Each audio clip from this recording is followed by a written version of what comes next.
Hey, this is Dia, and I am episode 11. So I bet you're used to this find the pseudo-focus thing by now, and I think you should be.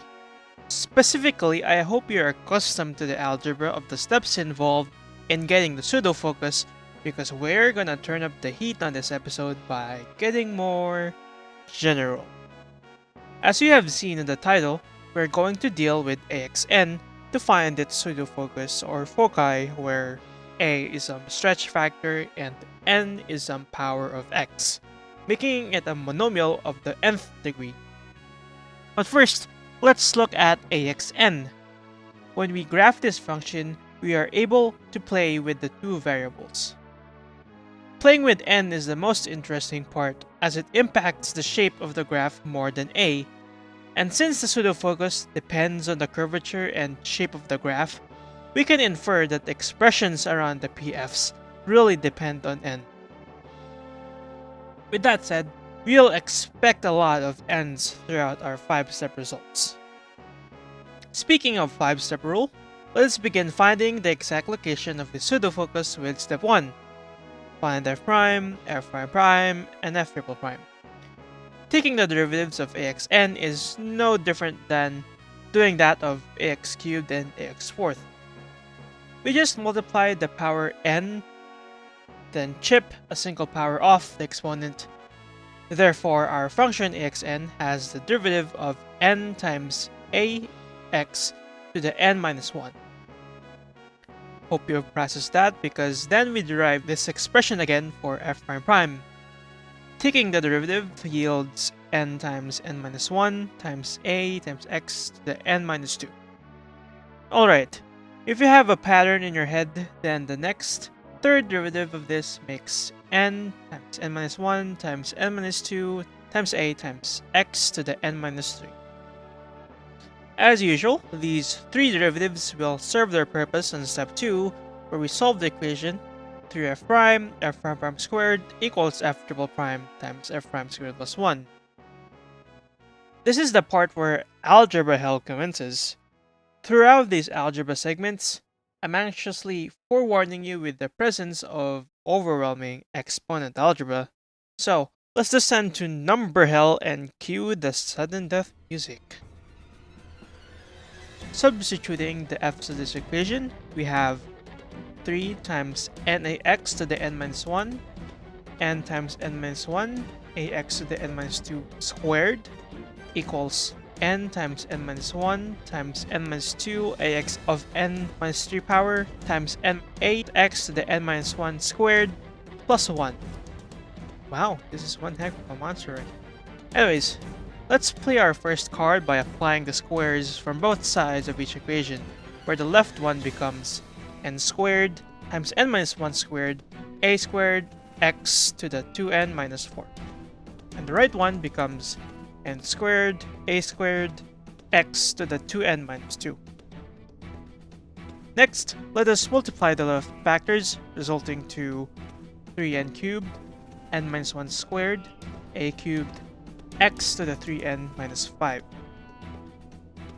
Then, let's multiply the right factors, making n minus 1 times n minus 2, n cubed, a cubed, x to the 3n minus 5, plus n minus 1 times n minus 2, and ax to the n minus 3. Now, notice that the left term and the first right term have similar variables. We cannot not resist transposing the right term to the left. Because of similar variables, we can factor the following: n cubed, a cubed, x to the 3n minus 5, and then n minus 1. When we factor these, our common factors leave us with 3 times n minus 1 minus n minus 2. This inner factor can be simplified where it shortens to 2n minus 1. Okay, now we see that our equation is devoid of any outside plus or minuses, meaning we can cancel an n minus 1, a, and an n to leave x to one spot, where the equation becomes n squared a squared x to the 3n minus 5 times 2n minus 1 equals n minus 2 times x to the n minus 3 power. Alright, now we divide the x to the n minus 3 to the left, making our x exponent be 2n minus 2. Moreover, we can isolate x to the 2n minus 2 by dividing n squared a squared times 2n minus 1 to both sides. Now, if you have followed through the previous episodes, it would be important for us to remember the value of x to the 2n minus 2 as a shortcut for future steps.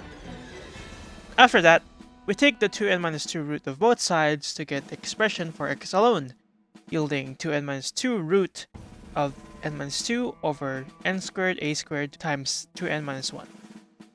And if we assume n is an integer, then 2n minus 2 must be an even power, which implies that we have two answers for the step 2 equation, the positive and the negative. Wow, step 2 was tough. Imagine step 3 and 4 now, and how much more excitement we'll yearn for, right? We'd love some more tough math, yeah? Wait, what's that? Your brain is on fire? Ah, that's the spirit. Getting fired up is a good sign you're enjoying this. Step 3. Let's evaluate the expression for x minus f prime cubed plus f prime over f prime prime. Substituting the f's to this equation, we'll get x minus nax to the n minus 1 cubed plus nax to the n minus 1 over n times n minus 1 ax to the n minus 2. To start, we can do the cube first by distributing 3 to each factor or variable, turning it into n cubed a cubed x to the 3n minus 3. Next thing we do is cancel an n and an a in the fraction, reducing it to n squared a squared x to the 3n minus 3 plus x to the n minus 1 over n minus 1 x to the n minus 2. Dang, I feel like I'm wrapping my equations here, huh? After that, we can obtain an x to the 2n minus 2 by doing some sneaky factoring of x to the n minus 1 on the numerator, where we have x to the n minus 1 times the quantity n squared a squared x to the 2n minus 2 plus 1. Following that, we can cancel the top x to the n minus 1, where that x power on the denominator, n minus 2, is subtracted by n minus 1, making it x to the negative 1, which can just be x in the numerator because the power is negative. Now, we can include the x term to the fraction by multiplying it by n minus 1 over n minus 1. So, it can be placed as x times n minus 1 on the numerator.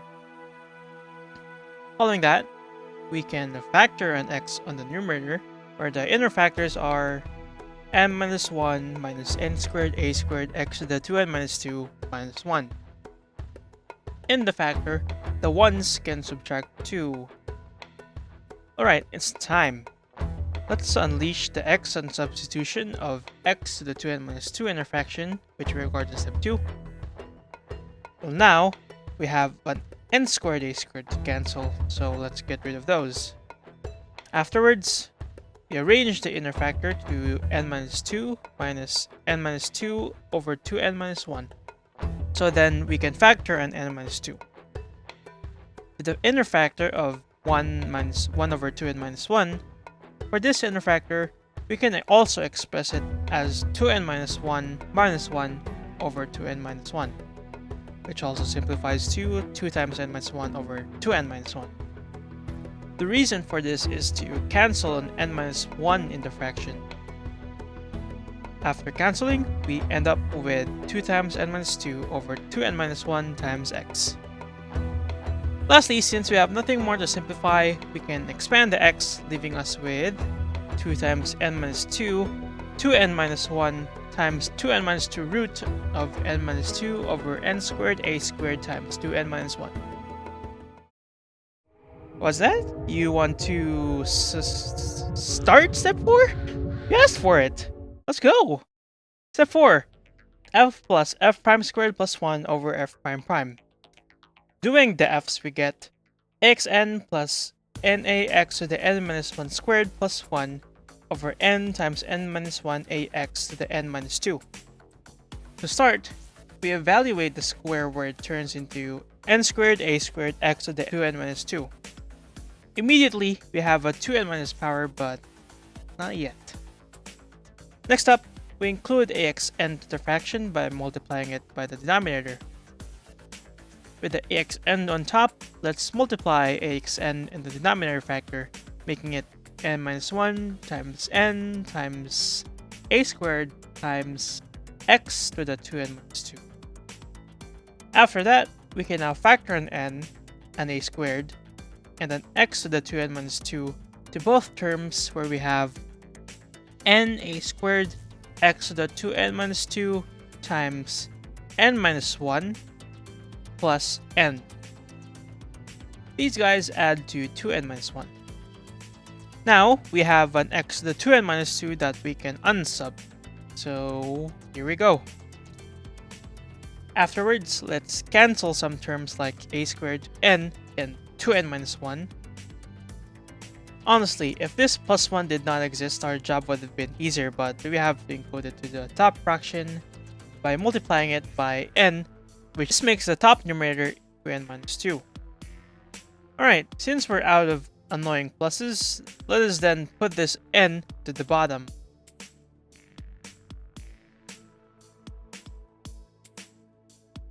Now, we can put this x to the numerator by turning n minus 2 to 2 minus n, which is its negative. Now remember that the root of something is equivalent to 1 over that something. Our x has root 2n minus 2, making it 1 over 2n minus 2.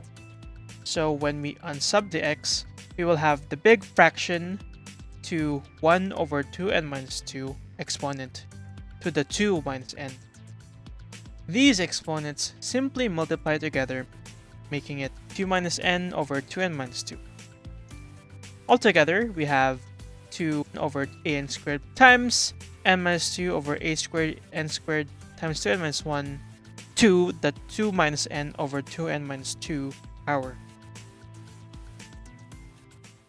Here, have these. It's a glass of milk and a banana with a dark part on it as a reward for getting this far. Oh wait, you're sleeping in a great fashion. Never mind. So, speaking for myself, what I have to do now is just press the coordinate out of step 3 and 4 and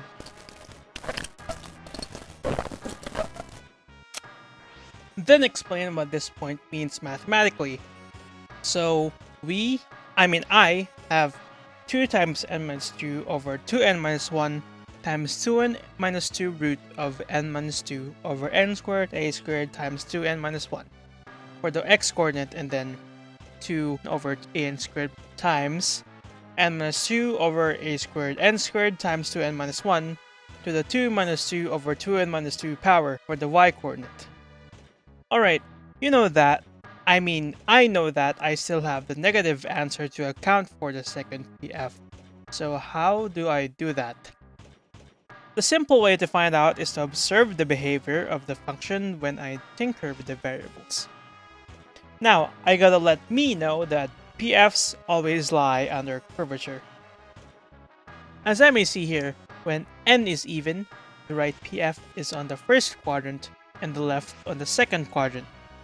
But when n is odd, the right PF is still on first quadrant, but the left is now on third quadrant. My first coordinate must be the right PF, right side PF, because it is derived from the positive x value. So it must be the negative x value that varies in y coordinate sign depending on n being odd or even. In that case, I can say that when n is odd, the left PF is negative 2 times n minus 2 over 2n minus 1 times long root thingy and negative 2 over an squared times other long root thingy. Now, when n is even, the left PF is negative 2 times n minus 2 over 2n minus 1 times long root thingy and positive 2 over an squared times other long root thingy. Overall, I now have our 2 to 3 coordinates for our 2 PFs of an nth degree monomial. Oh, So you're finally awake. Seems you missed a big deal of step 5, and I was getting to the part of putting the 5-step rule to context. Anyways, let's start with the x values we got in step 2. There, we plot the point of the function of each x value. To these points, we draw their corresponding normal lines. Somewhere along these lines lie the location of the PFs. This is where step 3 and 4 come in, where the acquired values from each step pinpoint the exact x and y values of the PFs on the normal lines, ultimately. Lastly, let's check the normal map of x and while I tinker with the variables.